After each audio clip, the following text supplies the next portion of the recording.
Recording in progress. Recording stopped.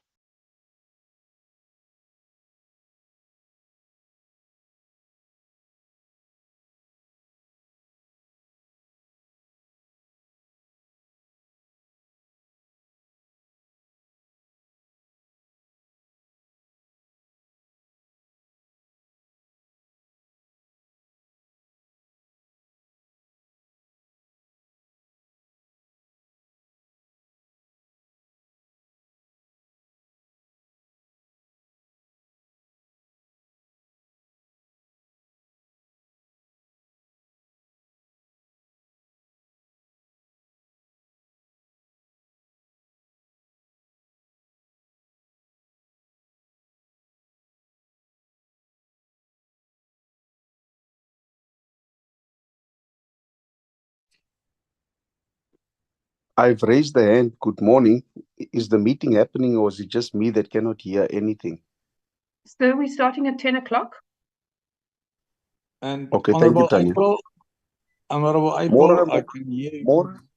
Ek hoor jou loud and clear. Dankie. So Dankie man. Ek wag vir 10 ons small business is always on time. You know that, my friend. Nee, Dankie, nou. Bye. Okay, goeiedag, bye.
Recording in progress.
Good morning, honorable members.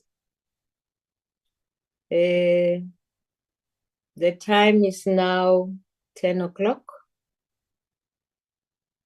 I want to welcome all members who have logged into this mini-plenary session. There will now be an opportunity for silent prayer or meditation.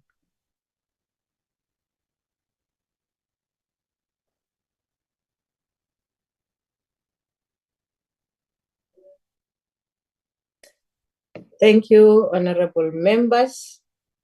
Honorable members, before we proceed, I would like to remind you that the virtual mini-plenary is deemed to be in the precinct of Parliament and constitutes a meeting of the National Assembly for debating purposes only.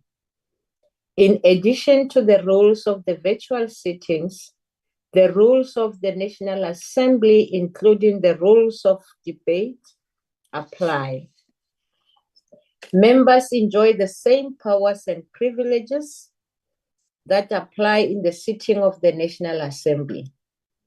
Members should equally note that anything said in the virtual platform is deemed to have been said to the House and may be ruled upon. All members who have logged in shall be considered to be present and are requested to mute their microphones and only unmute when recognized to speak.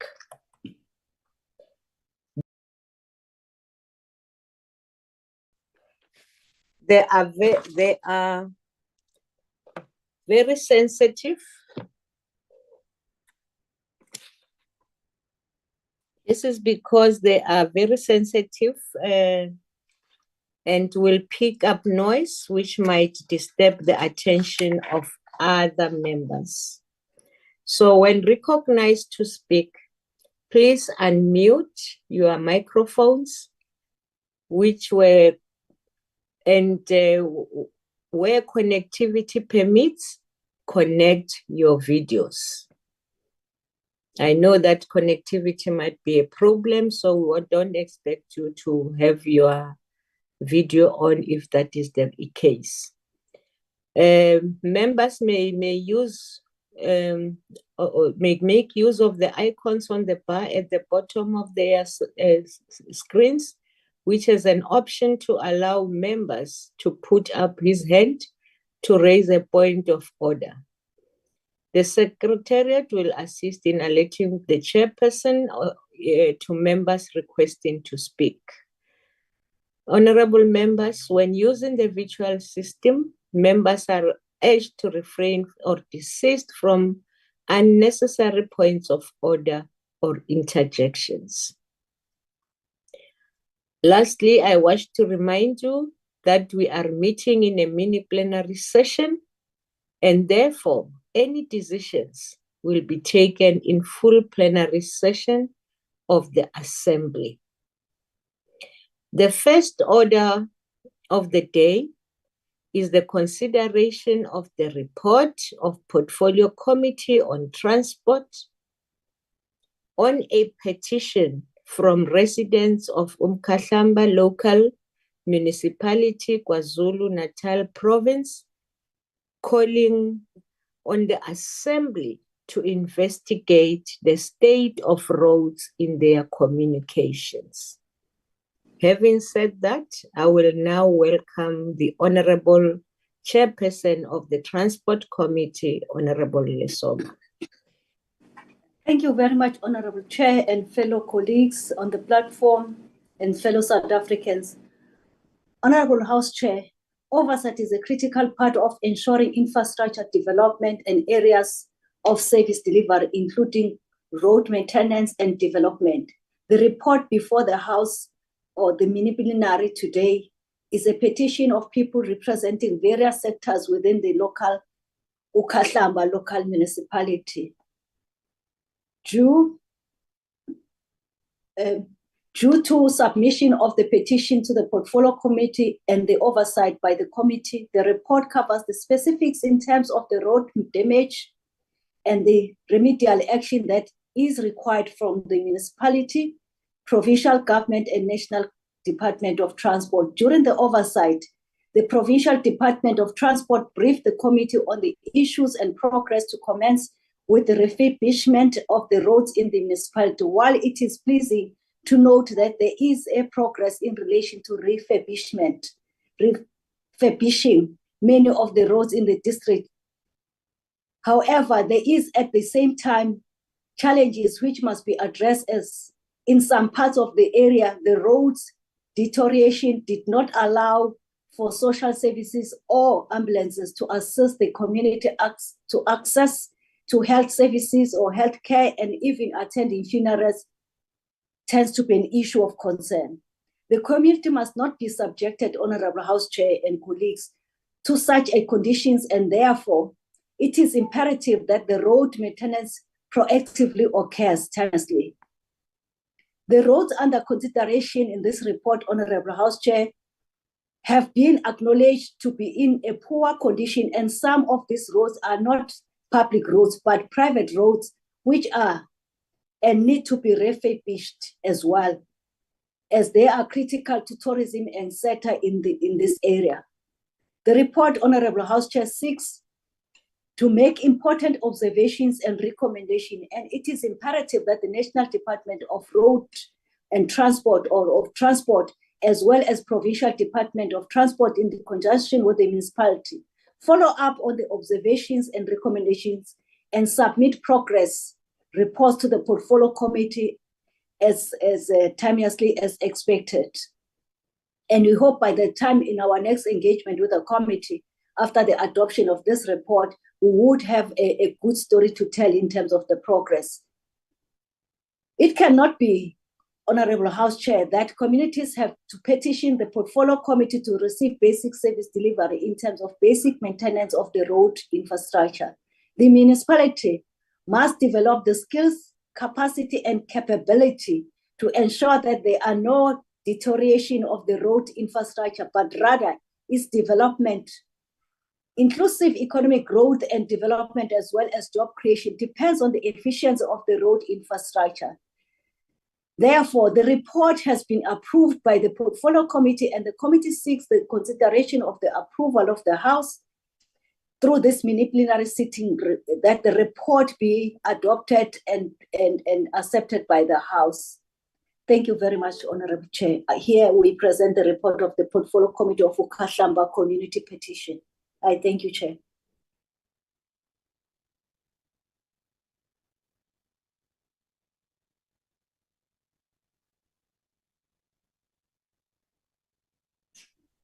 Chairperson, you are on mute. So thank you very much, Honorable Lesoma. Thank you, member, that you stick to time, and I will do that when you have 1 minute left. I will switch on my video so that everybody can see that they have to round up. Thank you very much. We now recognize the Honorable Liz. Good morning, Madam Chair, and ngiyabonga kakhulu ukuthi ngibe khona nani namhlanje. Ngifuna ukuqala ukubonga i-committee ngomsebenzi owenzekile.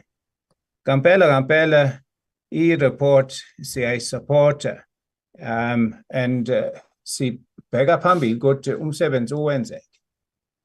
Madam Chair, it's now 16 months since the Transport Portfolio Committee conducted an oversight of roads visit to Ukhahlamba Municipality and found the roads to be a shocking state, as evidenced by the committee report before the Assembly today. It is a reflection of Parliament's inefficiency and failure to hold the executive to account that this report that was tabled in Parliament on the 22nd of June 2022, 14 months ago, is only today being considered by the Assembly. It confirms the Zondo Commission view that the Parliament of South Africa failed to perform its constitutional mandate during the Zuma state capture period, but distressingly continues to this very day. Despite the passing of so much time, none of the issues identified by the community and seen by the committee have yet been fixed. There was a flurry of activity on the Olifres Hook R74 road soon after the committee visit, with a contractor seemingly of limited competence being appointed, who started work on the one washaway that should have taken no more than a few weeks to rebuild. After stuttering along for a few months, the contractor abandoned the site, no doubt having been paid more than the value of work, but giving himself a good cash bonus. Then a second contractor was appointed, who also abandoned the site, apparently because he had not been paid by the KZN Transport Department. No further work has been done for the past 6 months or more, and the R74 remains closed to trucks, and with some parts of the road posing a real danger to motorists' lives. The rural roads, mostly the responsibility of the KZN Provincial Department, but also some the responsibility of the local municipality, remain a complete nightmare, with no real effort having been put into long-lasting repairs. There are tens of thousands of desperately poor people in rural areas of Ukhahlamba who are there because it was where the apartheid regime moved people to during forced removals. The few people who can find work rely on the limited job opportunities in commercial agriculture and the tourist sector that is situated in the very beautiful World Heritage Site that is the Ukhahlamba Drakensberg Mountains. Both the agricultural and tourist sectors depend on a serviceable road network, and yet the KZN government has failed and simply doesn't care about the negative economic impact of their road ongoing maintenance failures. The committee report contains robust recommendations that must be supported. However, as is inevitably the case, the oversight process becomes an exercise in futility if the recommendations don't get implemented. We urge the committee to not abandon the people of Ukhahlamba, but instead to do follow-up oversight on the good work that they have already done. Slalo ngiyakubonga kakhulu, ngicela ukuthi sisupporte le report. Thank you very much, Babulis. Any member from the EFF, we don't have a name. Thanks, Chairperson. Honorable Tito will do the report. Thanks, House Chairperson. The roads are crucial for the functioning of almost every aspect of the society. Without roads, there is no economy. This ought to be appreciated fully by the government, and it becomes a sad spectacle when communities have to petition Parliament for government to deliver services that it is obligated to deliver in terms of the Constitution. The petition we are dealing with here was submitted by residents, the tourism, hospitality and associated industry sectors, the taxi, transport and associated industry sectors, and the agriculture and associated industry sectors of Ukhahlamba municipality. It is alleged that the conditions of the roads in that municipality area was shocking, that vehicles were getting damaged every day, and that it was becoming impossible to deliver health services, education supplies, and other basic municipality services. The condition of the roads continued to deteriorate even after the residents had approached almost all government departments. Despite the serious nature of these concerns, it has taken Parliament almost 3 years to deal with this petition, and it has been over 16 months since the report was tabled. This indicates the complete disregard in which Parliament views concerns raised by ordinary people. We condemn this delay and we condemn government's failure to resolve problems relating to roads in this municipality and in most rural municipalities. We heard just how incapable the Ukhahlamba municipality is to deal with the roads problems in that municipality. We heard how the provincial and national government are hamstrung and unable to resolve these problems. The Ukhahlamba municipality and the provincial department did not even bother to attend the hearings. That the community has resolved to ask the Provincial Department of Transport to report monthly to it will not resolve the problem. The provincial department simply does not care. We are in support of the recommendations of the committee, but more needs to be done to get the provincial department and the municipalities to account for the failures to maintain the roads. We are in support of this report. Thanks, House Chairperson. Thank you, Ma'am Tito. Thank you very much. Babu Stol. Thank you very much, Honorable Chairperson. The petition from the resident of Ukhahlamba Local Municipality to investigate the state of road in their community was to be expected due to the overall neglect by the government on the road infrastructure. As members of Parliament, we should take petition as a personal indication of the failure of bringing our constituency issues to light. For years, the degradation of our road has been a central theme and metaphor for the government of our performance. It is not only the case in Ukhahlamba Local Municipality, but also larger road network. Attention to the road network in South Africa is not a first world problem that we can attend to at a later date. Its maintenance is a matter of urgency as we place heavily reliance on it. Not only should our concern be about the safety of people who use the roads, but the fact that roads in South Africa are a vital link between our economy and livelihood of our citizens. With the absence of sufficient supporting transport infrastructure, our country is fully dependent on the road to transport people to work, hospitality, police stations, home affairs, etc. As has been during the oversight to the Ukhahlamba area, many businesses are adversely affected by the poor quality of the roads. There is in fact very little actually option of the road that actually exists. The road in this area have massive sinkholes that stretch over 2 lanes, which force upcoming vehicles onto the roadside of the road. Even when undertaking such dangerous vehicles, the age of the roads are falling away by the climate side, increasing the risk of vehicles. Honorable Chairperson, as the IFP, we do support the report of the Portfolio Committee. Thank you very much, Honorable Chair. Thank you very much, Babu Stole. The next speaker will be Honorable May. Thank you, Chairperson. I'm not going to make use of my video. Suid-Afrika is oppervlakkigewys groot en uitgestrek en daarom is padvervoer so belangrik om elke stad en dorp te verbind en te bedien. Tydens ons oorsigbesoek aan KwaZulu-Natal was dit skokkend om waar te neem watter swak toestand sekere paaie is. Dit begin in die Vrystaat, Smit en spoel oor na KwaZulu-Natal.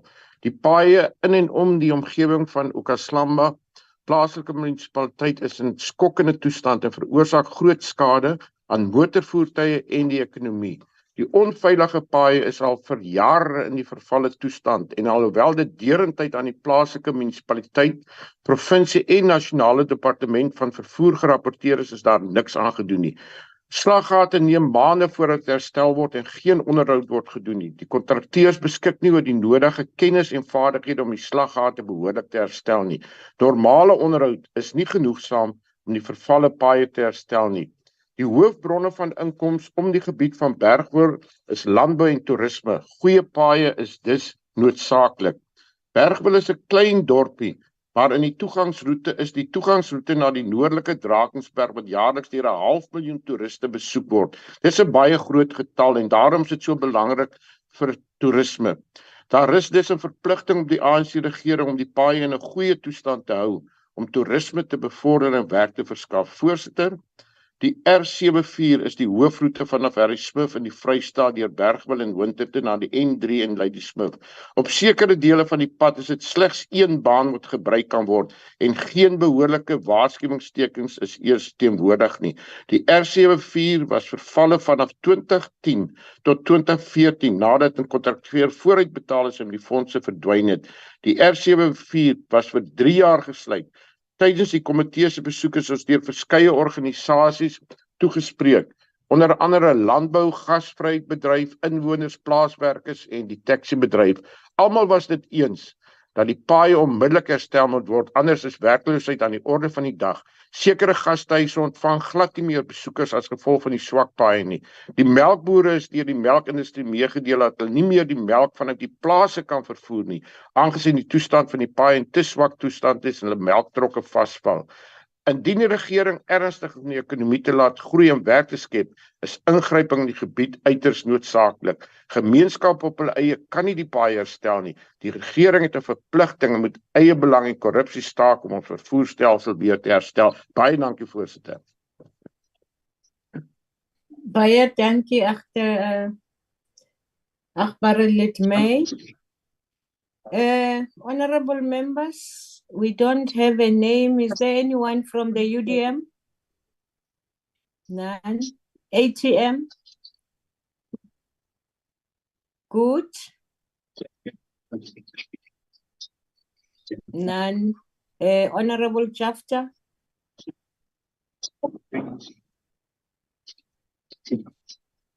Is Honorable Jafta, are you on the platform? From AIC? None. Honorable PAC?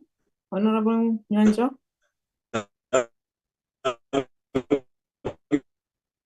Is that Honorable Jafta?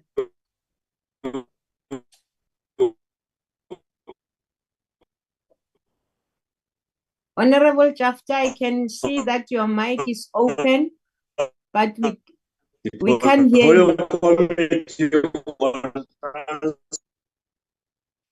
Oh, Bab Jafta funa enye indawo. Oh, imkhiphile futhi, imlahli. Honorable Jafta, my fear is that you are the last before the ANC. Are you able to come back? Yes, Chair. How is it now? Yes, now better, much better. Thank you, Chair. Chair, the Portfolio Committee on Transport Inspection in KwaZulu-Natal, as well as its recommendation, relates to a petition the committee received from a desperate group in that province who complained about the state of roads. In Bergview, for instance, where former Deputy President Mpumalanga hails from, the region is said to be engulfed by abnormal rainfall. The absence of watertight drainage system has affected the structure of the roads in the region. The R600 road stretching from Winterton to Champagne's Castle Hotel was said to be under rehabilitation. As we understand the process, a contractor has been appointed in this regard.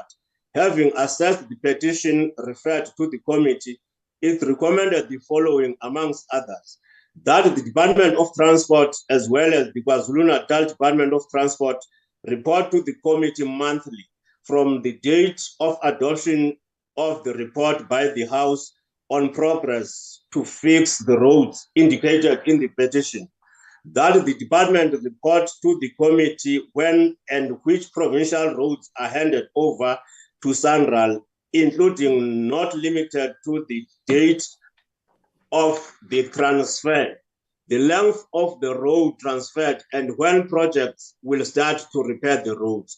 Honorable Chair, while these recommendations are commendable, as they are likely to improve the quality of roads in the province, it would have been ideal to recommend an ad hoc committee to monitor this process, and we have clear timelines. We also wish to record before this House, Honorable Chair, that a desperate group in Matatiele will soon table its petition before this Parliament on the poor state of roads in Matatiele. This process will entail, amongst others, the committee and the department commissioning a forensic report on how funds allocated for the upgrading and maintenance of roads in Matatiele Local Municipality are utilized. We support this report, Honorable Chair. Thank you. Thank you very much, Honorable Jafta. Before I call on the ANC, I just want to reconfirm that we have no speaker from the UDM, the ATM, GOOD, and PAC. No response. Proceed, Honorable Ramadwa, to close the debate.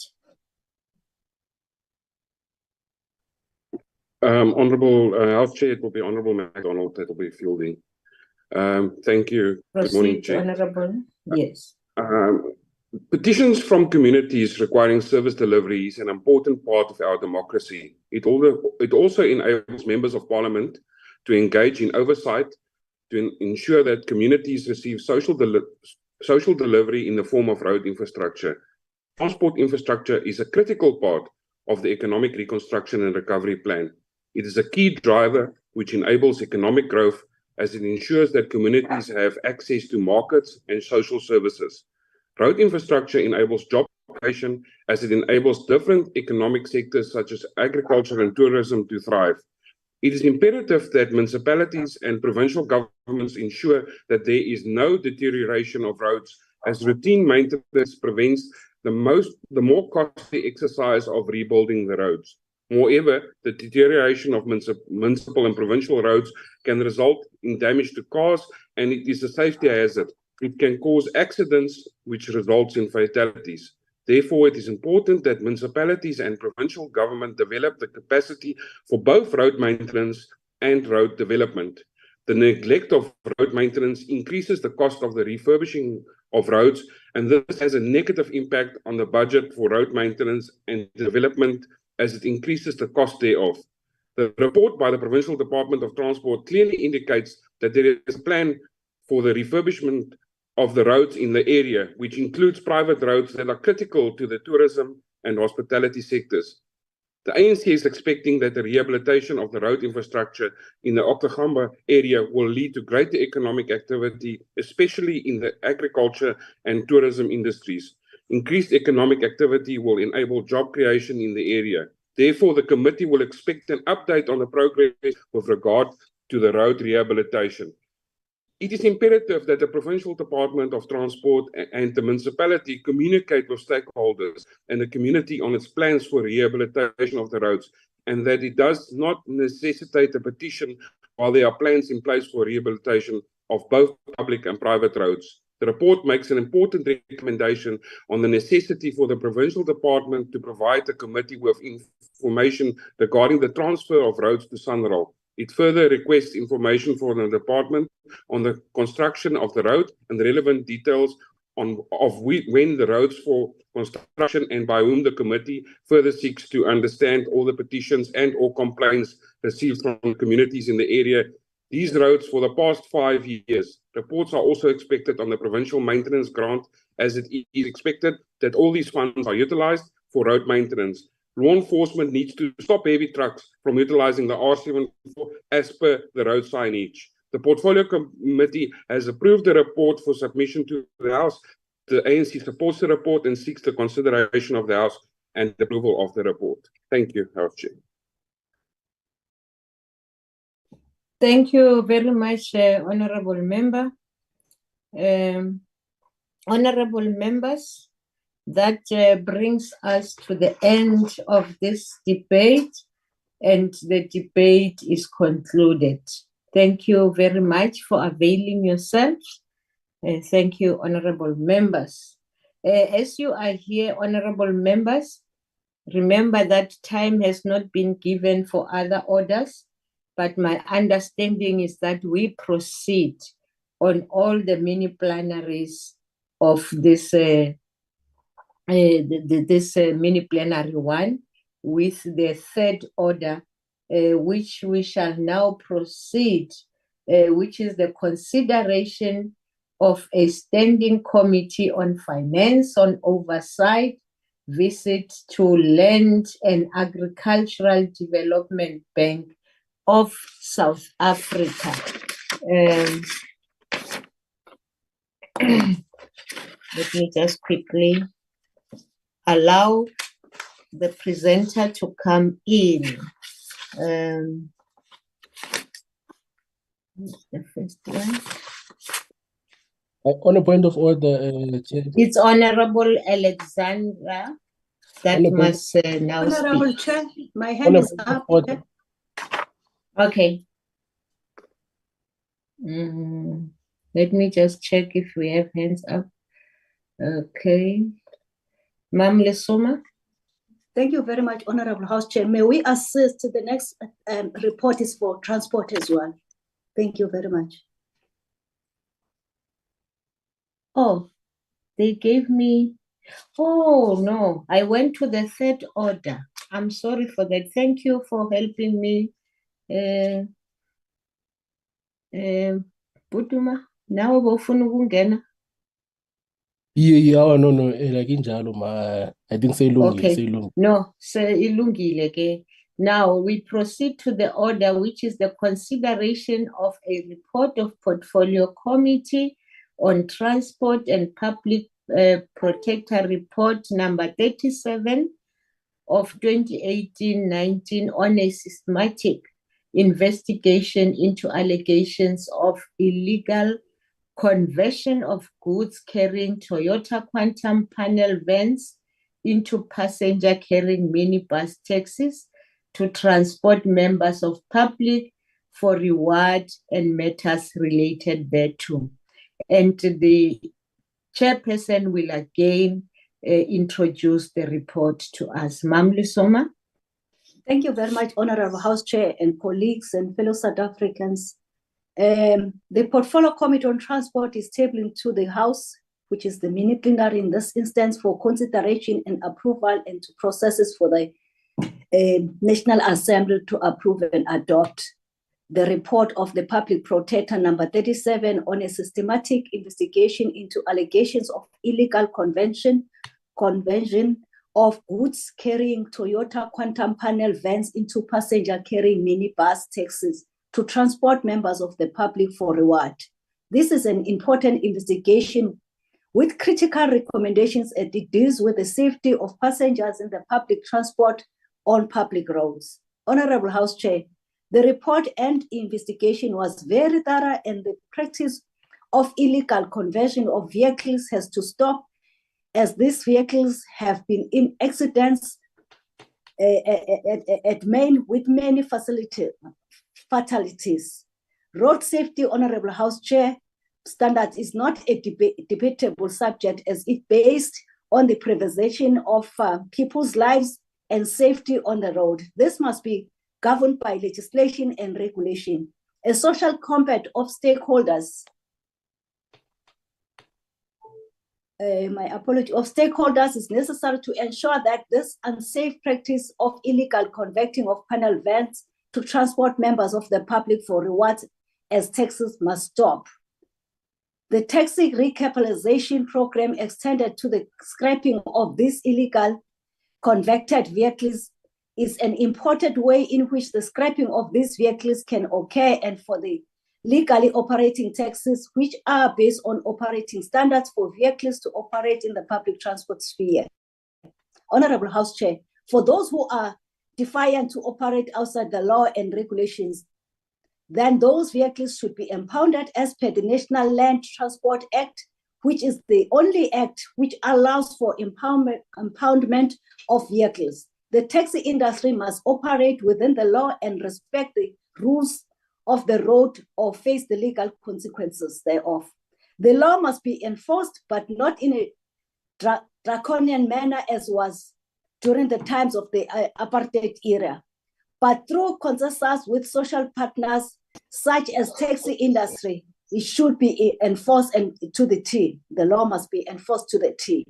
It is imperative that all stakeholders report back to the Committee on progress made in eradicating the illegally converted vehicles from the public roads or transport sector. Honorable House Chair, we must say that there are also those vehicles that transport mostly in the other areas that transport the bakkies that tend to be transporting public members for rewards as well. Those ones fall under the same category. The Portfolio Committee has approved the report, Honorable House Chair and members, and it is hereby tabled for consideration and approval by this process, by this mini-plenary to be approved by the Chair. I thank you, Honorable House Chair. Thank you very much, Ma'am Lisoma. Thank you. Honorable members, the next speaker is the Honorable Mabena. The subject of this debate is a result of an effective opposition. The official opposition has shown time and time again that we are a party that deeply cares about the lives of all South Africans. We are indeed a government in waiting. Chairperson, it was the day that flagged the Public Protector's report on illegally converted panel vans and slammed the brakes on the ANC and their rushed attempts to rubber stamp this report without proper consideration. It was us, the DA, a government in waiting under the President, Honorable John Steenhuisen, in 2024, who pushed for the establishment of a subcommittee within the Portfolio Committee on Transport on September 4, 2020. This request was granted by the committee as it is difficult to argue against evidence-based decision-making and logic. The DA requested further investigation into this matter. Today, we stand here proudly, having achieved exactly that. What persuaded us as the DA to trigger and successfully push for the establishment of a subcommittee to further investigate this matter were three critical issues. The first one being the general disregard for the safety of passengers, the continued exploitation of minibus taxi owners who unknowingly purchase these illegally converted panel vans. Thirdly, there were many ambulances in South Africa that were illegally converted while transporting patients. Chairperson, due to the DA's insistence on further investigation into this matter, we uncovered what the Public Protector's report missed. Some illegally converted panel vans were operating as ambulances. This practice potentially placed the lives of already sick individuals in much greater danger. In the event of an accident involving these illegally converted panel vans, there are often no survivors because these vehicles do not comply with the basic minimum standards. The fact of the matter is that illegally converted taxis and ambulances pose a deadly risk to all South Africans who find themselves inside these vehicles. On October 7, 2019, my colleague Dr. Chris Hansinger wrote an op-ed in the Daily Maverick and raised the alarm, stating, and I quote, "It is a matter of national concern that taxi recapitalization scheme is being abused to justify fake taxis and illegal ambulances, which have led to the death of innocent people deceived by a brand name with the high international safety standards."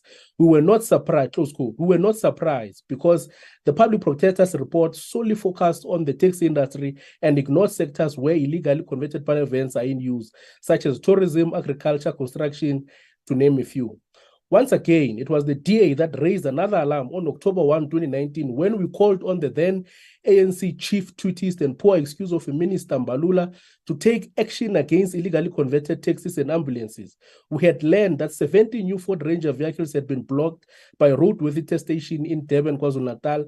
These pickup trucks were allegedly converted into passenger-carrying vehicles in a similar fashion to panel vans that are unlawfully converted into taxis to operate on the country's roads. Chairperson, the Public Protector took a full 7 years to complete the investigation, during which time illegal conversions continued and increased dramatically, including ambulances and other types of vehicles, numbering in the thousands of each category. However, the Public Protector's report ignored and stuck to the original number of 2,200 illegally converted minibus taxis as if these were the only ones. Furthermore, it completely disregarded other types of conversions. As mentioned before, the estimated number of illegally converted taxis from panel vans exceeds 10,000, and the number of ambulances sold to most of the 9 provincial health departments is estimated at 3,000 in total. To this day, no formal action has been taken by this ANC government to address these illegally converted ambulances, which are considered unsafe and dangerous. In conclusion, Chair,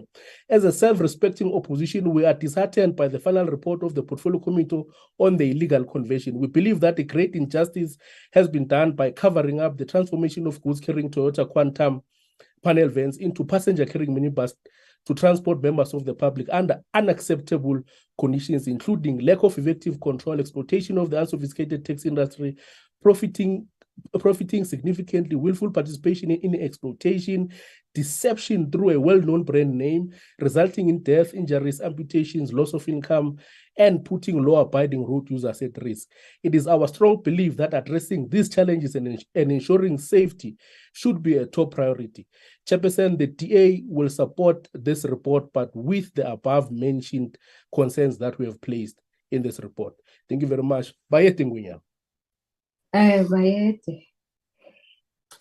Wena uzazi khulu lezo zamatekisi ama-panel van, ubuya khona la zigcwele khona. EFF, do you have a member? Yes, we do, Chair. Mam Noluchungu, proceed. Yes. Thank you, Chairperson. Chairperson, the Public Protector published a report in 2019 about the illegal conversion of Toyota Quantum panel vans into minibus taxis. This complaint was laid as far back as 2012 to the Office of the Public Protector, and this House must condemn the delay it took for the report to be published. Equally, we must condemn the length of the time it took the committee to consider the report. The report, amongst other things, found that the department failed to take effective and efficient steps to ensure the safety of commuters using the Toyota Quantum panel vans that have been illegally converted into minibus taxis for transport, and it failed to protect taxi owners from the consequences of purchasing Toyota Quantum panel vans that have been illegally converted into minibus taxis is substantiated. It found that generally there was government failure across the board to protect citizens who were subjected to these risks emanating from the conversion. These failures included failures by the South African Bureau of Standards. Despite recommendations made by the report, the Minister, SABS, and all other affected entities have not done a thing to ensure that the situation is improved. As a result, many of our people are still at risk because there is no regulatory mechanism to ensuring that these vans are taken out of our roads and that they are no longer permitted to carry passengers. We are in support of this report and argue the department to ensure and urge the department to ensure that commuters are never subjected to risks such as these again. Thank you, Chair. Thank you, Honorable Mamlulu Chungu. The Honorable Sitole. Thank you, Honorable House Chairperson.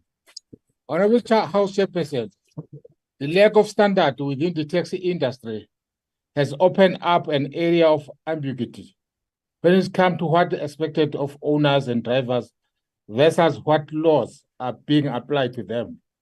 The lack of clarity in terms of regulations allows for some to abuse and delocate the name and operational names of norms of taxis in South Africa. The case of illegally conversion taxis in the case in point is not only taxi owners and businesses that deceitfully cooperate to bring about unsafe vehicles, but of course, there will be those opportunities who do. The report by the Public Protector clearly highlights these shortcomings.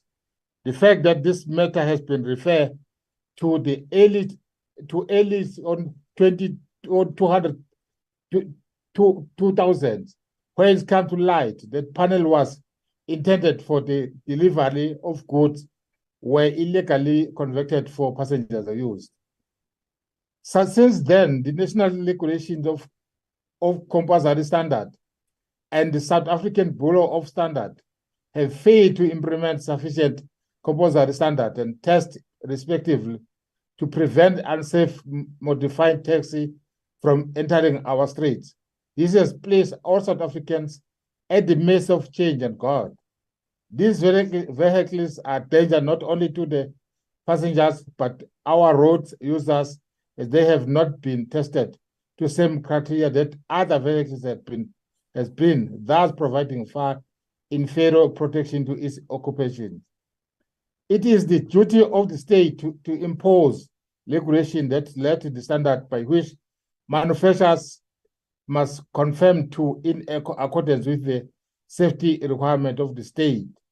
If government really cares about the millions of commuters who will unknown use these dangerous vehicles tomorrow for work and schools, changes must be made now and not later. We must have stakeholder engagement with the taxi industry, the manufacturer, the schools, regulators, legislatures, etc. Honorable Chairperson, the IFP do support this report. Thank you very much. Thank you, Babu Stole. Thank you very much. Agbare lid May. Thank you, Chairperson. In Suid-Afrika is daar ongeveer 800,000 ongelukke per jaar. Dis geweldig hoog, ongeveer 2200 per dag. Die panel van, soos hy algemeen bekend staan, was ontwerp om goedere te vervoer en nie passasiers nie. In 2005 is honderde Toyota Quantum panel vans onwettig omgeskakel na taxis en ambulanse wat nie aan die nodige veiligheidsstandaarde vir vervoer van passasiers voldoen nie. Meer dan 15 jaar na die departement van vervoer bewus geword het van die onwettige omskakeling van panel vans vir die vervoer van passasiers, is 'n finale besluit geneem om die gevaarlike voertuie van die paaie te verwyder. Die openbare beskermer het in 2019 bevind dat onwettige omskakeling van panel vans na taxis baie onveilig is en gee aanleiding tot dodelike ongelukke wat reg oor die land plaasvind. Die groot rede waarom dit as onveilig beskou word is omrede die sitplekke direk aan die vloer van die taxis geheg is in plaas van die onderstel van die voertuig. Die vensters is ook aan die bakwerk van die voertuig aangebring, wat dit tog nog onveiliger maak. 'n Finale besluit is geneem van die onwettige voertuie van die paaie te verwyder. Die onwettige taxis moes vrywillig geskrap word voor Februarie 2023 en 'n toelaag is aangebied vir die eienaar.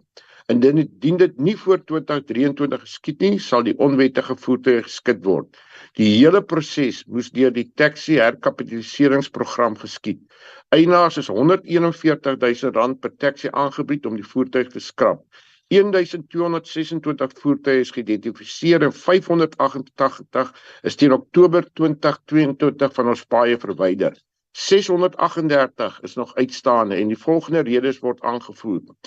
Die swak ekonomiese toestande en dat die eienaars nie wil afstand doen nie omrede hulle bang is dat hulle permitte vir roetes kan verloor. Baie dankie, voorsitter. Baie dankie, Agbare lid May.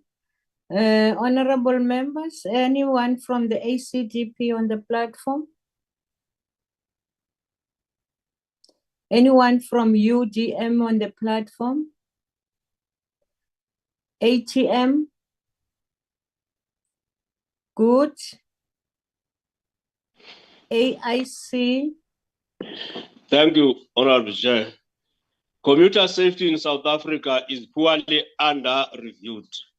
The illegal conversion of goods carrying Toyota Quantum panel vans into passenger-carrying minibus taxis to transport members of the public became a subject of investigation by the public protector in 2018, years after the practice mushroomed. Its findings were referred to the Department of Transport and Portfolio Committee on Transport, among others, for auctioning.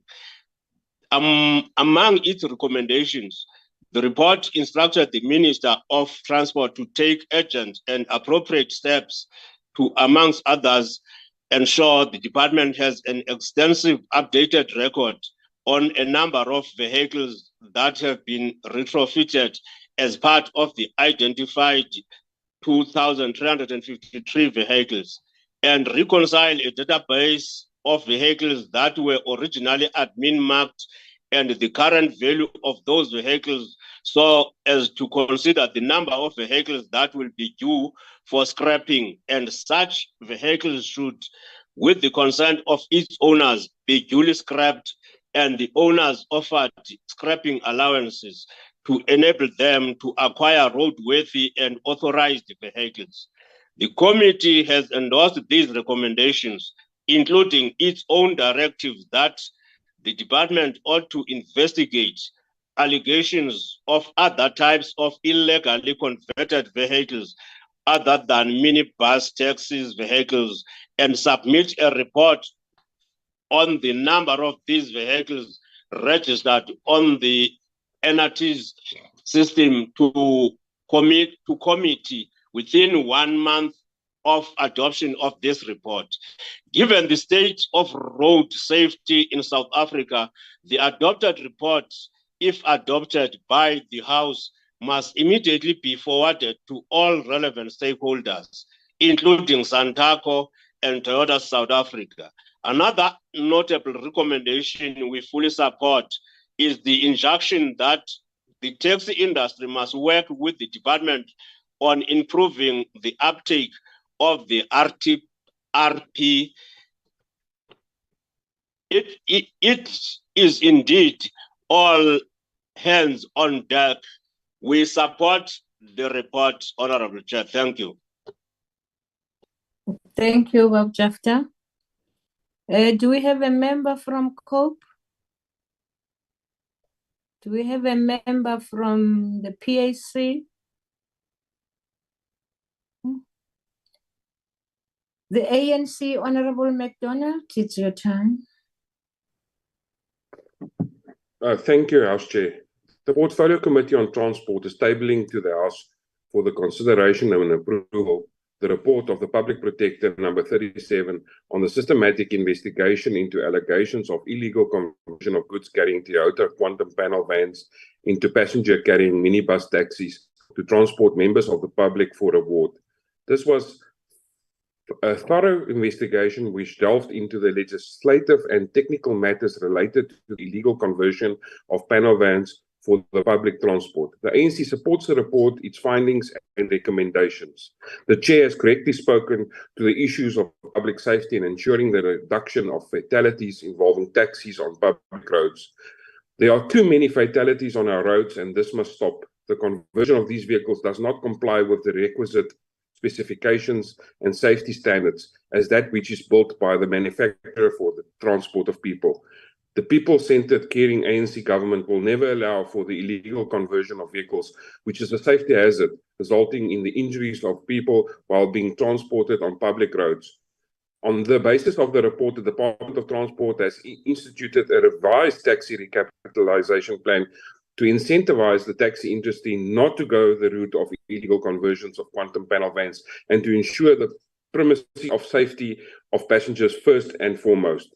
Therefore, the department has embarked on a program to ensure that these vehicles are scrapped and that the owners are able, through the recapitalization funding, purchase new vehicles from the manufacturers fit for purpose of safety transporting people. Moreover, the department is also ensuring that with the scrapping of such illegally converted vehicles program, that the owners of the new vehicles are also properly licensed to operate on public transportation sectors as per the National Land Transportation Act. The subcommittee and the Public Protector sought to review the legislation related to the conversion of vehicles to ensure that any gaps in the legislation which allows for the illegal conversion and then registration of the vehicles on the e-NATO system must be prevented. The integrity of the standards is based on best international practice, must be upheld as is currently voluntary, and this may be legislated if the practice of illegal conversions is not eradicated through the combined effort of the stakeholders. The integrity of the e-NATO system must be upheld and such vehicles must not be allowed to register on our system. The scrapping of illegal converted vehicles or the impounding of such vehicles is critical to eliminate such a practice. The eradication of illegal conversions of vehicles utilized for public transportation requires a social compact of stakeholders for the success and sustainability. The committee is also of the view that further engagements with the department may be required to assess the full extent to which the problem has been resolved and to propose any further remedial steps that should be taken to close any gaps in the legislation and regulations with which does not allow emissions of vehicles for public transport of people. Stakeholders may also need to report to the Portfolio Committee on the progress made since the release of the Public Protector's findings. The ANC supports the subcommittee report and submits the report to the House for its consideration and approval. And Chairperson, on a final note, go Bokke. It's their games this weekend, so we support the Bokke. Thank you, Chairperson. Thank you, Honorable McDonald, and thank you to the SABC for resolving the problem of us seeing that. Let's even remember that we call this what do you call Bokke Friday. So T-shirts must be sourced. Thank you for reminding us on that lighter note. Honorable members, that concludes this debate. And we now proceed to the third order. The third order, honorable members, is the consideration of the report of Standing Committee on Finance on Oversight visit to Land and Agricultural Development Bank of South Africa, Land Bank. And we will now allow the Honorable Alexander to introduce the report. Thank you, Chair. The Land Bank was virtually bankrupt since the early 2000s due to poor governance and poor decisions. Despite this, critical mistakes continue to be made, and the Land Bank... Chairperson, can I get clarity? Chairperson. Yes. Is Joe Musonga here? I can see you, Baf. Who introduces the report? Is it the chairperson of the committee or is a member of the opposition?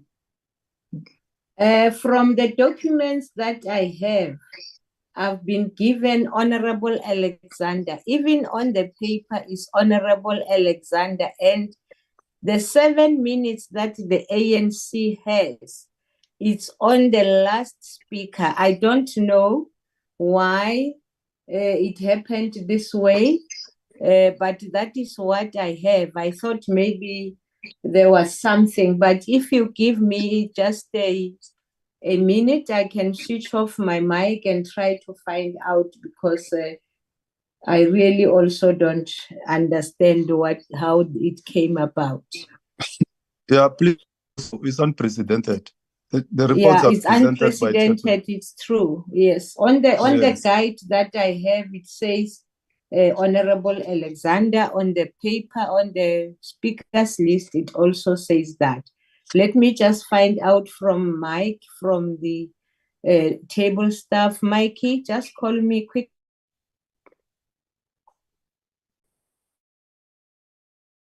They can't touch the chair.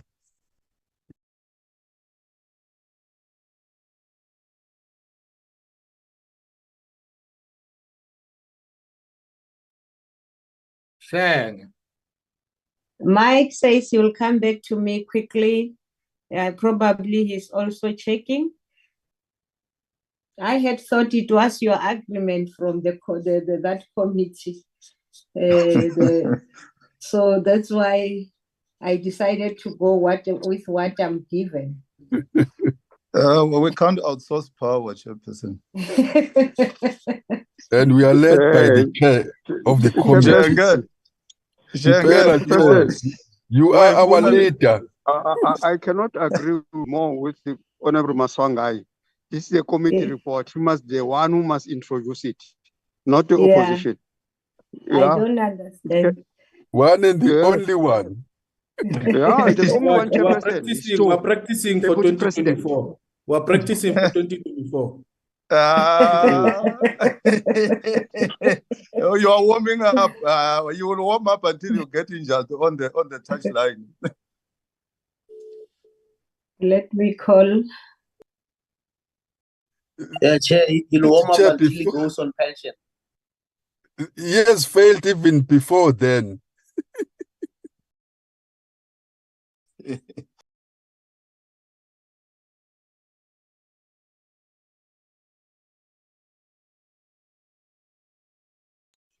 Long live the Deputy Chair President.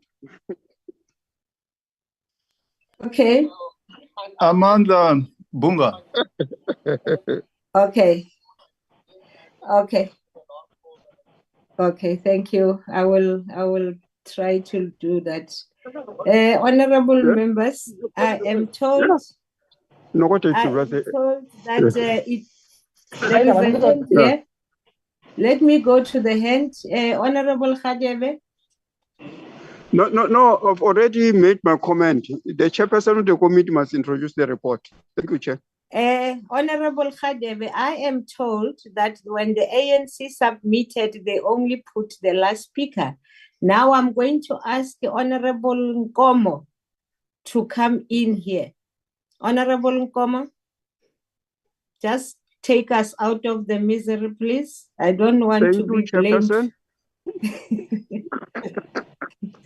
Honorable, yes. I'm here in my capacity as the chairperson, not only as ANC, but Como is not the chairperson. Previous reports were led by chairpersons. No, Why I'm not saying anything about that. I'm asking because she has 7 minutes on her name. I'm coming to you, Baba. I just want to get it because you are not. I understand very well.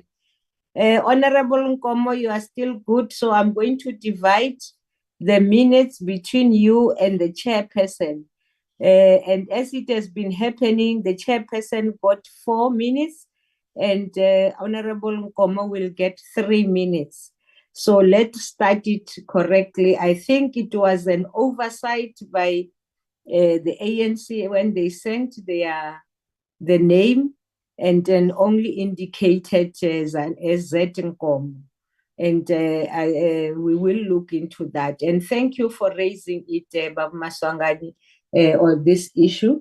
So I would like you to proceed and take your 4 minutes. Table staff to assist me. We are giving the chairperson 4 minutes to introduce the report, and the 3 minutes will be done at the end. Ma'am Alexander, I'm very sorry. I thought it was your decision from the committee. It's not me, it's the papers in front of me. But thank you very much for the chairperson to be here and rectify this mistake. Honorable Maswangani, this is your opportunity now. Chairperson. The Standing Committee Finance undertook a visit to the Land Bank on the 21st of April 2022 to play its oversight role. The purpose was to get an update on the status on the annual report, corporate plan, highlighting the challenges and steps being taken to redress the issues that were raised with the bank before. This is a very important bank, Chairperson. It's a bank owned by government, established as a development bank in 1912. It provides financial services and products to commercial farming. Without going into details, let me say that as the committee, we have made observations and make recommendations that the board must expedite the implementation of the stabilization plan. The board must manage the debt challenge, finalize liability solutions, and focus on lending money to the agricultural sector. The bank should reconsider outsourcing its primary responsibilities to intermediaries, as this exposes them to risks. Instead, the bank must insource these kind of responsibilities. The bank must implement the audit action plans. The bank should implement transformation program. The historically disadvantaged, that is blacks, youth, women, and people living with disability, should be given priority by this bank. Also, Chairperson, in this regard, the bank needs some blended financing, which will be favorable to the emerging farmers. The bank must play a leading role in the financing and support of small-scale farmers, and it must fill all the vacancies all the critical positions. The board should attend to labor issues raised by the union because employer-employee relationship is very critical. This is a very important bank in the agricultural sector. We can't afford to see this bank being crippled. But let me commend the current board and the executive, because we don't always have to blame people even when they are making efforts, for the good work that they are doing to turn the bank around.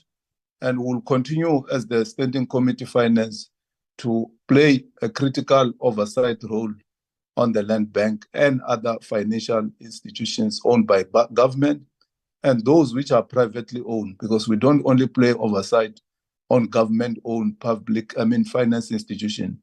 We play oversight role generally on all the financial institutions in the country. So we commend the board and the executive for what they are doing to turn the bank around. I move that this report be considered by this mini-plenary and be adopted by the NA plenary. That can say, Mutsamashtul.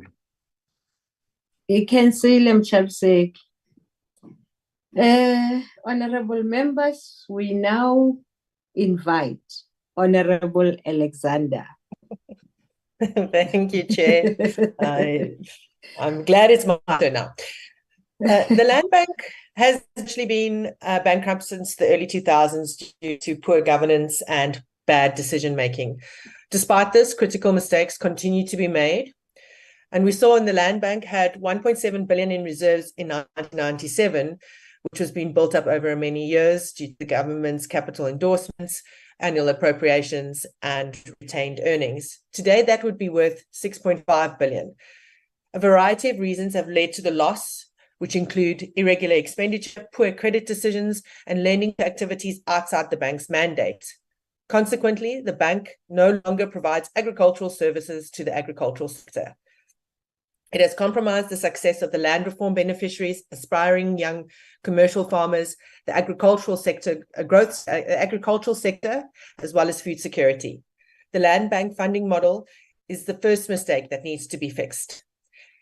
An institution that costs too much to fund cannot be considered a developmental financial institute. It needs to be restructured if funding sources to lower its capital cost.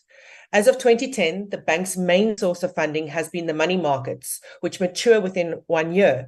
The cost of this funding is high. Farmers cannot start businesses if interest rates are higher than prime lending rates. In addition, the bank was charging interest. The bank has changed its interest policy. Farmers were always charged on simple interest. However, it's now being calculated on compound interest. As a result, interest is estimated monthly rather than annually. Besides these mistakes, others have been made, and among them are capital reserves were depleted by lending to non-agricultural activities, transactions in non-traditional ways, such as structured financing.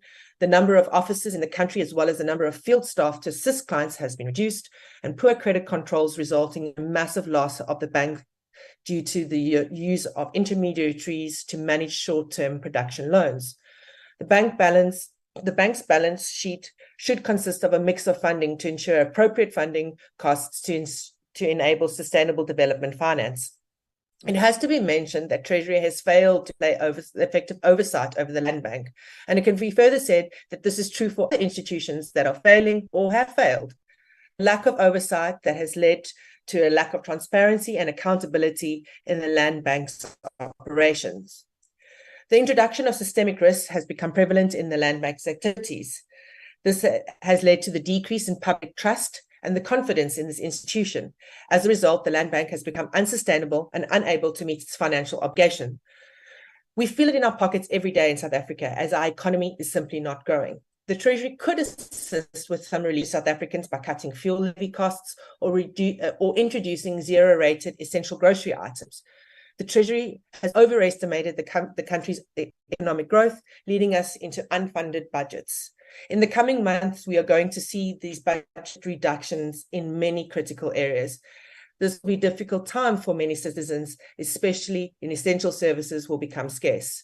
Unfunded budgets can create an unstable financial burden on local and national governments. This will have a negative impact on the economic growth, which will ultimately lead to the budget cuts for essential services. It is critical that government finds ways to manage their budgets more effectively to ensure that essential services will continue to be provided. As the Land Bank has not met its requirements of its rescue package, it is important that government finds another model to help the Land Bank. Treasury must take steps to prevent similar situations from occurring in the future. This could include better regulations and improved oversight of the financial institute. One such example could be that the Land Bank becomes a microlender for up-and-coming farmers. The overall objective of the scheme would be to support SMMEs by facilitating flow of credits into the farming sector. The scheme would provide credit linked to capital subsidiaries to ensure SMMEs would have access to technology to improve their productivity. It could also provide assistance to technological upgrades to modernize existing small farmers, turning this into a viable business. In this current state, the DA cannot support this report. Thank you, Chairperson. Thank you, Madam Alexander. Yeah, from your contribution, we can hear you were not supposed to introduce because you are coming up with the debate, not the introduction. Thank you very much for your understanding and the confusion caused earlier. EFF. Good morning, Chairperson and the House. Chairperson, the EFF supports the report from the Standing Committee on Finance regarding the oversight visit to the Land and Agricultural Development Bank of South Africa. We support this report because as a committee we agreed on two primary issues which are clearly articulated within the report after our engagement with the management and the board of the Land Bank. The first point we agree on as a committee is that the loan book of the Land Bank doesn't reflect the demographics of South Africa, despite that the bank is claiming to be playing a transformative role. The majority of the Land Bank loan beneficiaries are predominantly Caucasian farmers who reaped benefits during apartheid. On the other hand, African farmers, by African I include coloureds as well, so-called coloureds, largely remain sidelined. Moreover, women and youth combined make less than 17% of the total loan book. This is disturbing, and we should deal with this as a matter of urgency. If we don't, Land Bank will continue to struggle with its transformation mandate. In its current state, it won't dismantle the lingering remnants of apartheid, nor will it enhance the agricultural land ownership amongst the African people. As Africans, we continue to be the spectators in the agricultural value chain. This status quo is indefensible and must change. This leads to our second point of agreement. Presently, Parliament lacks the means to allocate annual appropriations to the Land Bank that would accentuate its transformative potential. There's an urgent need to amend the law, transforming the Land Bank into a developmental finance institution. This revamped entity should then focus on offering agricultural finance and grants, especially to African farmers. In this new capacity, the Land Bank should reduce its dependency on capital markets. Implementing such changes would not only empower the Land Bank to champion transformation, but would also address underlying systematic challenges. These include liquidity concerns, instability in senior roles, dwindling staff morale, stagnant salaries, and ongoing union disputes. In conclusion, Chairperson, it seems that the National Treasury might be intentionally undermining the Land Bank's turnaround strategy. If this continues, we might soon hear arguments against the very necessity of the Land Bank.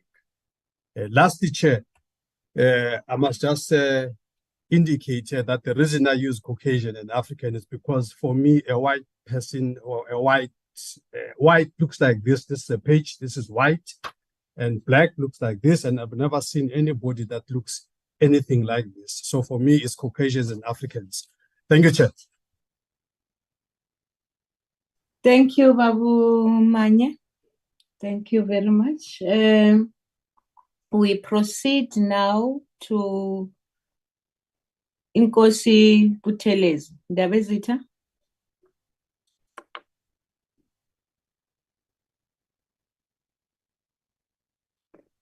Is Inkosi Buthelezi here on the platform? I don't see IFP on my list, on my participant list. Anyone? Chair. Yes. Please, can Yes, you pass? Babu Stole, yes. Please, can you pass? I'm trying to check the Inkosi because he was online. Okay, okay. I hope that I will find members because my speakers list for the next speakers for other parties is empty.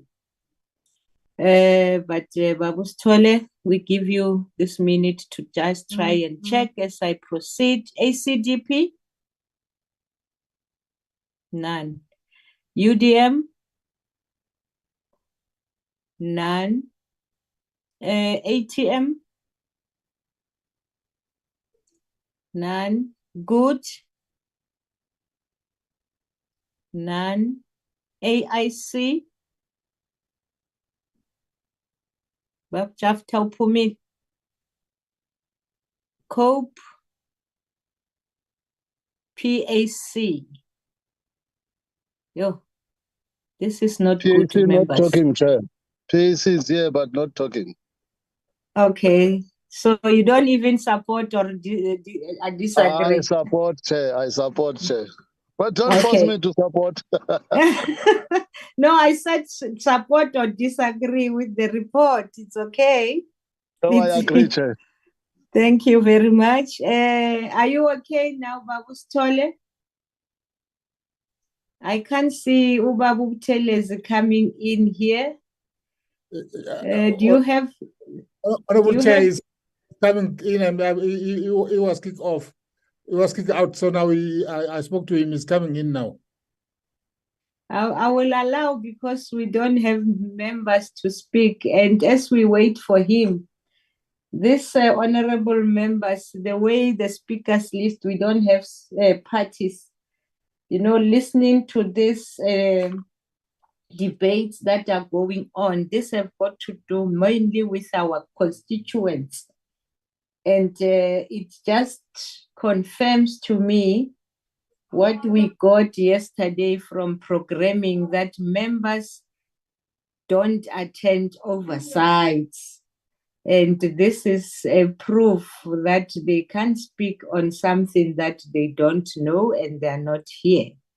But that matter is in the office of the speaker of parties that don't actually go on this oversights. And at the same time, they confirm, but they end up not going. So there's a process that will unfold. I was bringing that because it pains me. These issues that you are raising here, all parties that are raising issues here, these issues are very important to Parliament and to our constituent. Are you okay now? Is the Nkosi here? I see Lizel. Lizel, are you taking over? Van der Merwe? I see you have logged in. I don't see Nkosi. Ngizomenca manje isikhathi asingivumeli ukuthi ngidlale ngaso. Akekho. Lizel, respond to me, please. I see your name here.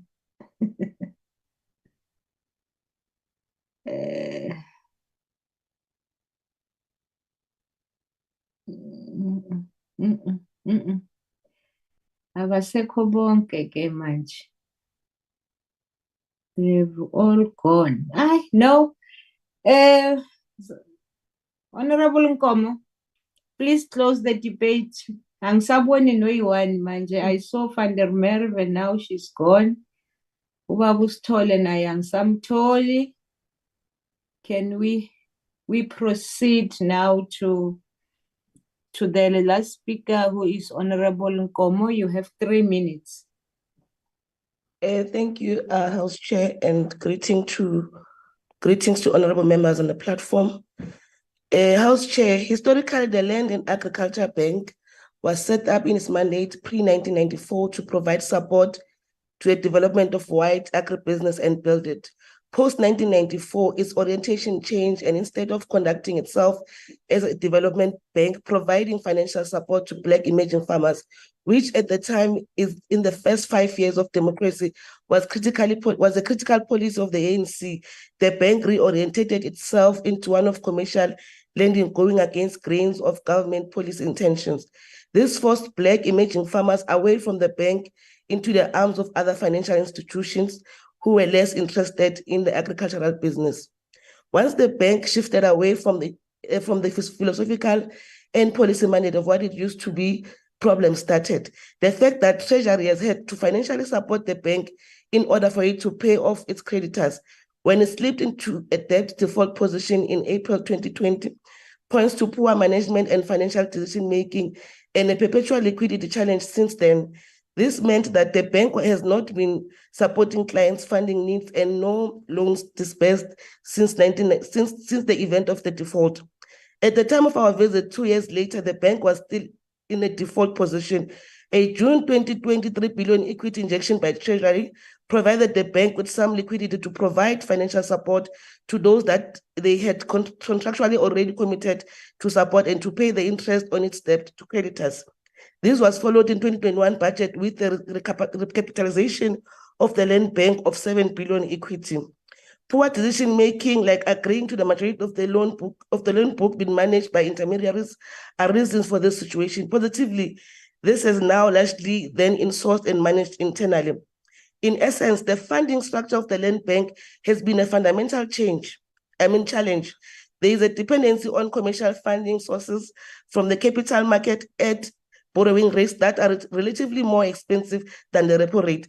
The land bank cannot fully comment with its development and transformation initiatives if it is not cured from the default and a financially sustainable business model. In this context, the 7 billion equity from Treasury had conditions attached to it to achieve the turnaround. We have argued as the ANC that what is meant to be a developmental bank cannot have borrowings that are not suitable to a development finance institution. The bank is meant to close the finance market gap and provide finance to especially to development farmers at affordable rates.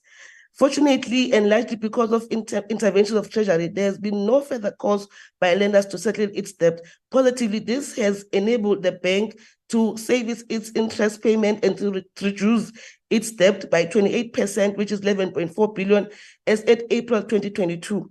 As the ANC, we strongly believe that a relative proportion of the problems at the bank have been the outsourced service level agreement.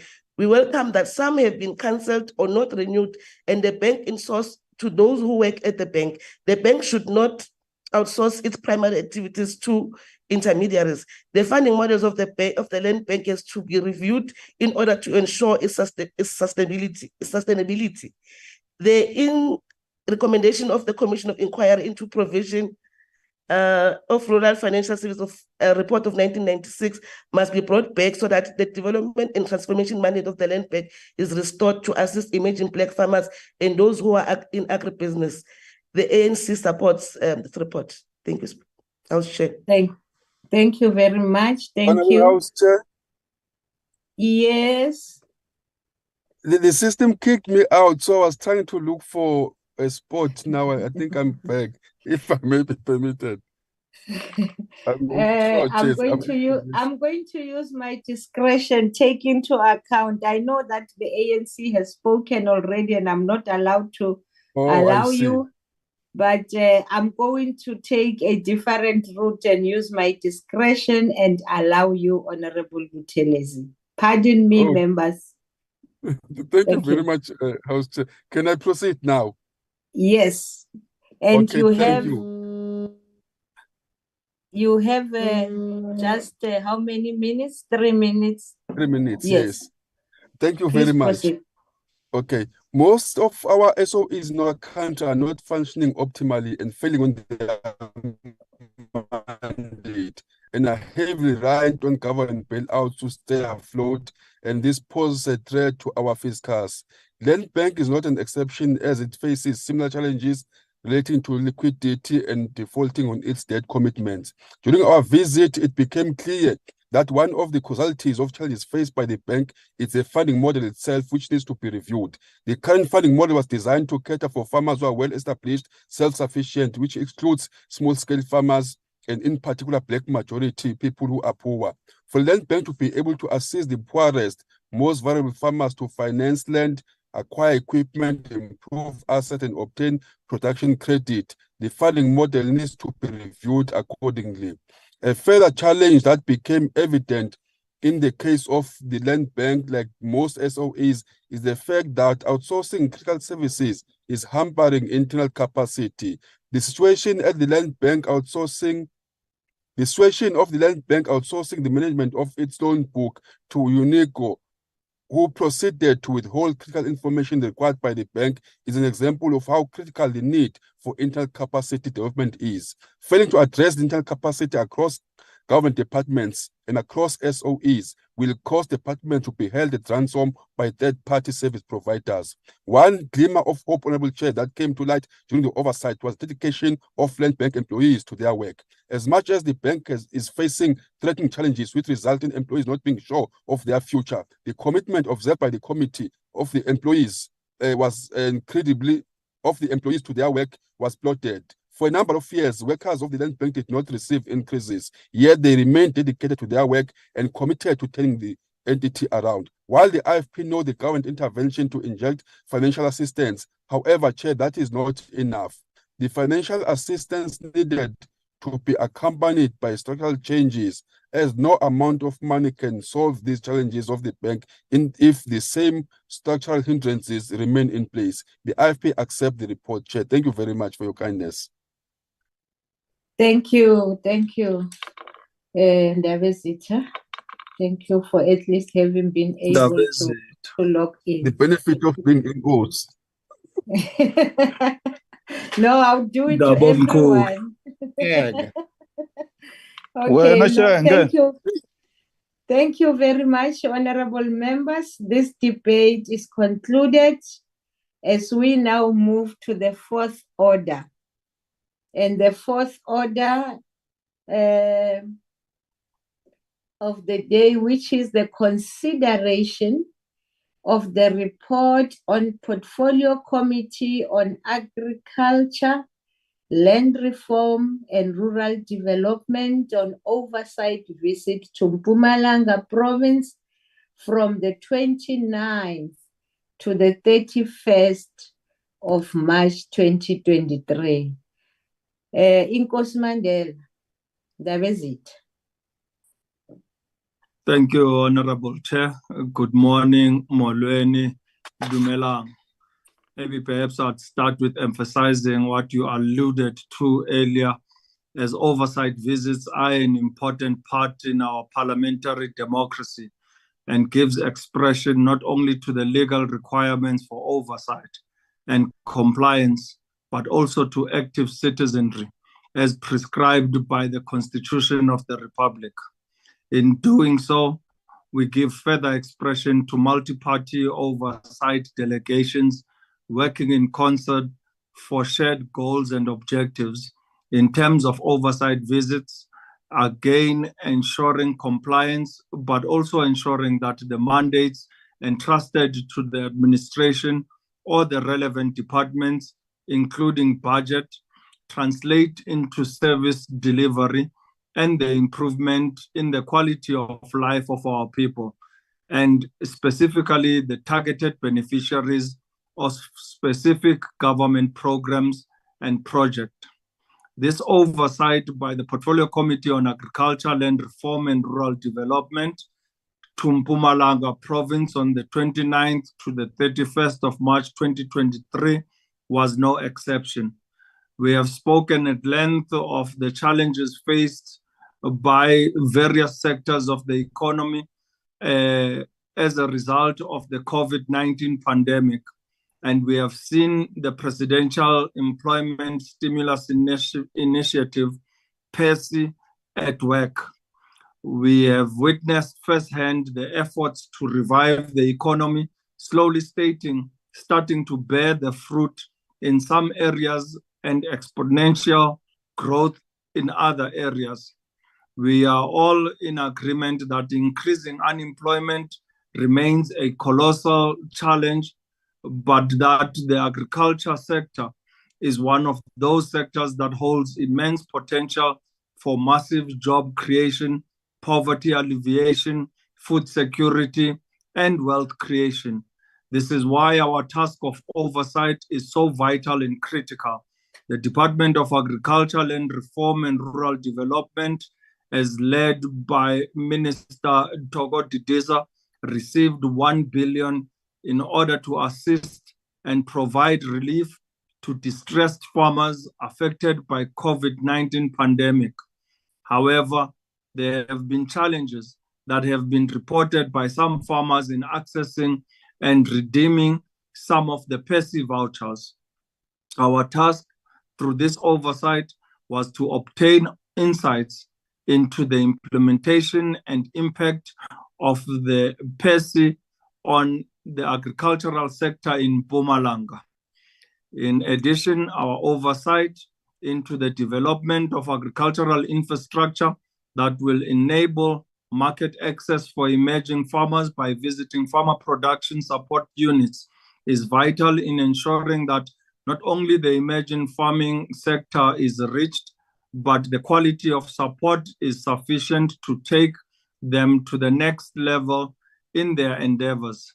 South Africa has a massive potential to develop its meat export markets, and the resultant impact on our economy can be game-changing for the entire economy. It is therefore critical that interventions to improve surveillance and control of foot and mouth disease, which is a negative impact on the animal production and their products, must be taken up with seriousness.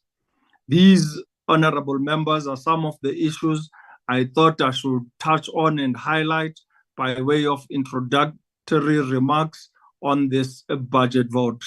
Thank you, Honorable Chair. Thank you very much for the report, Ndabezitha. Ons gaan nou aan en Akhbarelid Krier or Kruger. I was taught it's Krier, but if it's Kruger, it's fine. Proceed, Honorable Kruger. Yeah, it could be Krier, it could be Kruger, it could be Paul, it could be anything. But thank you, Chair. Good morning, colleagues. My apologies for my camera not on. I got network challenges. Agriculture has always been the foundation of the South African economy. The sector provides food, employment opportunities, and economic stability across the board. In the face of the economic stagnation and the aftermath of the COVID-19 pandemic, the President announced the President's Economic Stimulus Initiative, also known as PESI. Although agriculture sector was exempt from COVID-19 restriction, it faced severe disruptions to productions and marketing, which impacted small-scale farmers disproportionately. In response, the Department of Agriculture, Land Reform and Rural Development leveraged PESI to provide input vouchers to subsistence farmers so as to assist them back into production. In February 2023, it was reported that the government was planning to add another 250,000 small-scale farmers to the PESI program even though some successful applicants from the 2022 pensie rollout were still waiting for their vouchers. Die rompslomp gepaardgaande met die aansoek van koopbewys was van so 'n aard dat menige kleinskaar boere nie die moed of vermoë gehad het om aansoek te doen nie. Elanzeni distrik in die omgewing van Bombela in Mpumalanga se aandeel van 46 miljoen rand was 4000 bestaansboere veronderstel om koopbewyse te ontvang. Dit was duidelik gedurende hierdie oorsig dat die ontvangers van die koopbewyse geen benul gehad het van die bedrae waarvan die departement gepraat het. Wat ook onrusbarend blyk te wees, is dat die sogenaamde hulp wat aan die kleinboere verleen is, nie gematerialiseer het in boerderybedrywighede nie. My kollegas wat nie gesien het dat die grond die week voor die oorsig besoekdag eers omgeploeg is nie, moet verseker herbesin oor hulle vermoë om te onderskei tussen die werklikheid en oorverblindenheid. The DA is concerned when... Chairperson, kan ek asseblief 'n orde rig? Ek dink ons het die orde reg. Ek weet nie waaroor ons het wat taal Just take my time, Chairperson, please. Wat Die vertaling. No, die watertaal, want ons het Engels hier so en jy praat in Afrikaans, jy moet nie tyd mors nie asseblief. Die agbare lidspet. Ek sal my hand neersit. Gaan aan agbare kreer. Nee, agbare hens. Nee.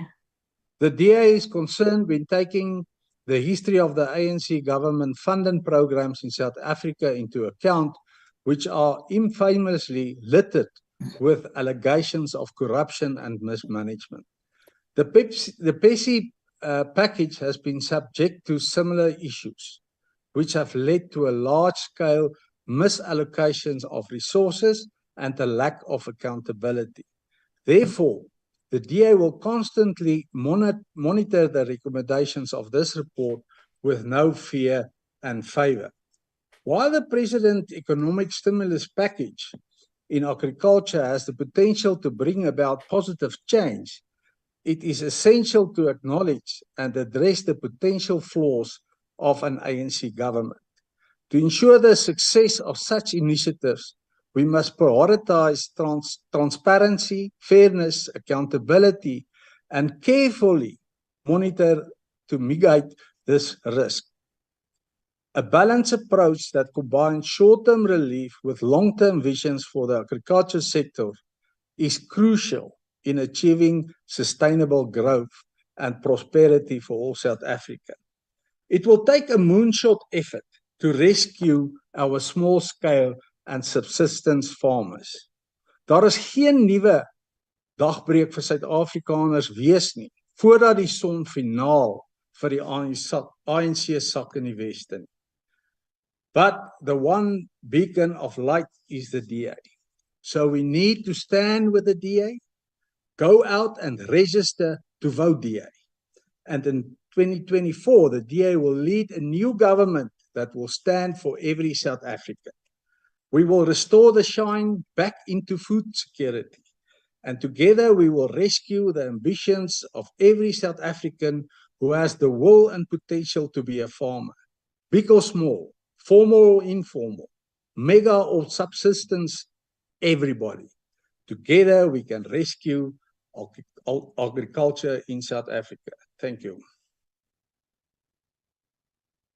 Thank you, Honorable Kriel.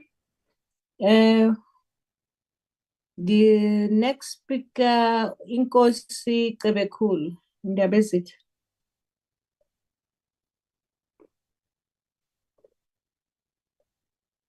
Thank you, House Chair. I'll be standing in for Inkosi. Thank you. Proceed, Mama Josie. Thank you, House Chairperson. Mpumalanga is one of the South Africa's most productive and important agricultural. Order, Chair. And as a result. Order, Chair.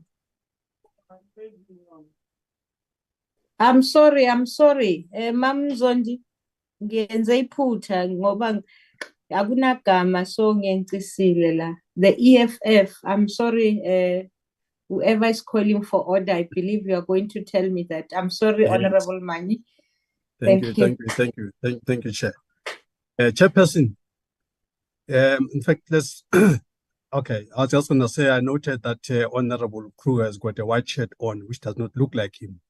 Chairperson, this oversight visit was as a result of the devastation brought to the agricultural industry by the COVID pandemic.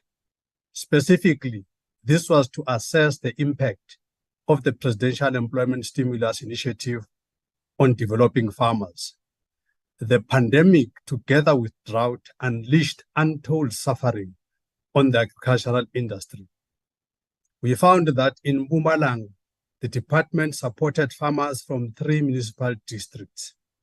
About 4,233 subsistence farmers were supported at Ehlanzini district municipality, about 1,940 in Sibande, and about 2,960 in Nkangala. The total value of vouchers issued among the 3 districts was about 76.8 million. This is grossly inadequate to comprehensively deal with the challenges faced by emerging farmers. The government has always provided more support to Caucasian established farmers than to emerging African farmers. As a result, many African farmers, and I must remind people, when I say African, I include the so-called coloreds. As a result, many African farmers continue operating from hand to mouth because of lack of government support. This is very embarrassing. There has been an almost systemic erosion of the capacity of the state to provide extension services to emerging farmers. The same problem persists for land reform beneficiaries. There is no pre-settlement planning and no post-settlement support for these farmers. This is tantamount to setting up African farmers to fail, and this is all on the government. The recommendations of this report should just be the normal functions of the department. The department ought to have a mechanism for monitoring the effectiveness of its programs and not rely on parliamentary oversight to do so. So for us, Chairperson, there's absolutely no reason to accept this report. Thank you. Thank you, Honorable Mani. Ma'am Zondi? Chair, it's Majosi. Majosi, Thank you, sorry. Chairperson. Yes. Mpumalanga is one of the South Africa's most productive and important agriculture regions, and as a result plays a key role in the export profile of the country. It is therefore disappointing to learn that despite having received more than 1 billion towards assisting and providing relief and distressed farmers who were affected by COVID-19 pandemic, the Department of Agriculture, Land Reform and Rural Development continuously fails to deliver on its national mandate to facilitating comprehensive rural development, which our people heavily depend on. Our people find their roots in land, and it is for this reason that we cannot deny the role that is played by this sector in the livelihoods of the people of Mpumalanga. Although efforts have been made to address some challenges faced by the small scale farmers of the province, the road ahead of us is quite lengthy with no end in sight. For example, Presidential Employment Stimulus beneficiaries were not awarded the same voucher amount, which makes it an impossible task to stimulate employment creation as per the aim of the program. All of this speaks to how DALRA criteria is not consistently followed, which has probably been caused by the lack of intergovernmental collaboration and stakeholder consultation and engagement when planning to implement infrastructural projects in provinces and avoid and prevent conflicts. We are calling on the department to revisit its criteria for PES beneficiaries and adopt an approach that offers sensitivity to the needs of subsistence and smallhold farmers without adopting a blanket approach.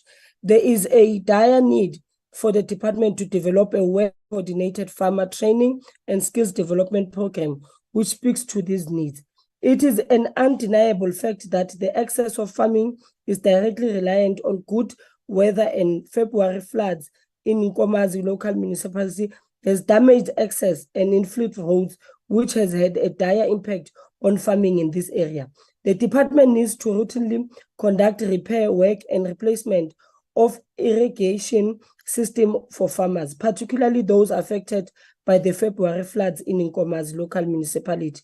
Progress from beneficiaries of the department programs needs to be tracked quarterly and not only when parliamentary oversight are to be conducted, as has become the norm with most government programs. Chairperson, the IFP has the report. Thank you. Thank you, Mama Josie. The Honorable Briet. Dankie, Huisvoorsitter. House Chairperson, what this oversight visit to Mpumalanga to inspect PSC beneficiaries, FPSUs and FMD surveillance and control zones proved was that we still have a very long road ahead of us in agriculture. Criteria for PSC funding and the received funds were greatly inconsistent. Beneficiaries that showed potential to be more than just subsistence farmers did not receive support that aligns to this potential shown. As with a multitude of other departmental programs, there was also a lack of extension officers. Extension officers were ill-informed and not present during the oversight, and apparently that was not a new occurrence. The many challenges faced with regards to the redemption of vouchers, the distance that needs to be traveled to redeem vouchers, the monitoring of these vouchers, the intermediaries used, etc., was highlighted by beneficiaries and proves the chaos that is PSC. Moving to farmer production support units. Ek wens ek kon sê dat ons verbaas was met dit wat ons gevind of nie gevind het nie. Maar ek was ongelukkig nie. In sekere gevalle het die departement die komitee selfs 'n rad voor die oë probeer draai, deur implemente die week daarvoor te laat aflaai om die indruk te wek dat daar iets gebeur het. Gelukkig was die begunstigdes teenwoordig en het al die aksies van die departement bevestig. Dit is lagwekkend om te dink dat die departement dink ons sal nie kan onderskei tussen 'n gebruikte implement en 'n nuwe ongebruikte een nie. Verder is die gemeenskap wat die eenheid moet gebruik nie gekonsulteer oor die werklike behoefte van die gemeenskap nie, om seker te maak dat die eenheid suksesvol bedryf word nie. Inligting ontvang was ook halfgebak en onvolledig. Antwoorde kon nie op sekere vrae gegee word nie en in die geheel was die ervaring by FPSUs uiters teleurstellend. Ons kan nie verwag dat kleinskaal en bestaansboere ooit iets meer gaan wees as dit die standaard van hulp is nie. With regards to foot and mouth disease, our observations were mixed. There was a shortage of vets and veterinary services. Those that there are spread thin. It should, however, be noted that the province is trying to address this shortage by any means possible. This then also creates a shortage of information and the necessary education for communities living in FMD control zones, and also communication of outbreaks needs to be sped up. What is further worrying is the budgetary constraints and the slow pace at which red line fencing is being replaced. It is, however, welcome that the issues faced were not hid from the committee. Die departement se onvermoë om daadwerklike oplossings vir probleme daar te stel, aksies te implementeer en aktiwiteite te monitor is duidelik. Wat ook duidelik is dat ons landbousektor beter as die ANC verdien. Ek dankie.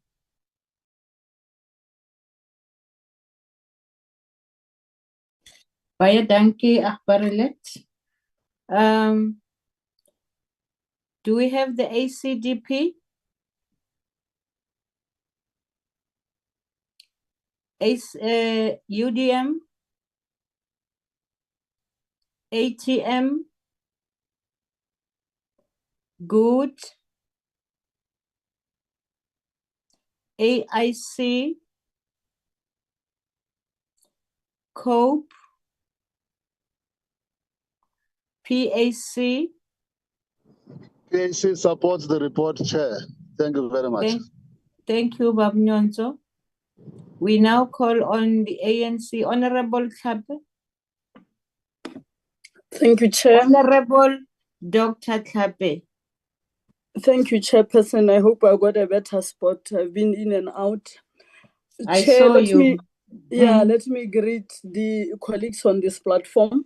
Chair, the ANC, we support the committee report and the recommendations. Honorable members, we must appreciate the brilliant structures that has been established to facilitate the improvement and accessibility of small farmers to markets in the name of Farmers Production Support Units, the FPSUs. In Mpumalanga, Huntington FPSU have challenges of market access, water and land for expansion, and we appreciate the interventions that have been put in place.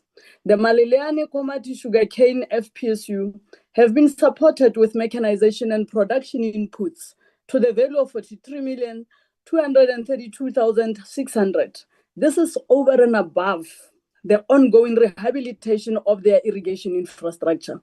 Honorable members, we are of the view that Mpumalanga, more than other provinces, needs a focused plan on improvement of biosecurity and specialized comprehensive veterinary services to curb the scourge of foot and mouth disease that affect the international trade. We are also of the view that the committee must strengthen its oversight on the implementation of Presidential Economic Stimulus Initiative program, that is your PESI. Despite these challenges, as the ANC, we are pleased with the responses provided by the department, and not only responses, but the interventions that have been rolled out in Mpumalanga province. Lastly, House Chairperson, we emphasize as a way forward that we need collaboration between government and the private sector, especially in Mpumalanga, especially in those farmer production support units. But also, it is important to allow for all stakeholder participation as an anchor for rural development. I thank you, Chair. Thank you, Dr. Tlhape. Honorable members, before I close this mini plenary session, I just want to really reiterate and say what Inkosi Mandela said concerning the oversight is very important. Even though we might say thank you because that our time was cut short, but we are not here to cut short our time, but we have to serve our constituent, as Honorable Inkosi Mandela really went to town to try and explain. So I just want to really show my dissatisfaction in the participation in this mini plenaries. We expect parties to be part of this because we went very far to make sure that we have this mini plenaries so that we can alleviate the work that is being done in the main plenary when we go and adopt. Honorable members, having said that, please let's reconsider our ways. We are here for our constituents, and the issues that were raised in all this debate are really issues that are important to our constituents right out there. And we appreciate every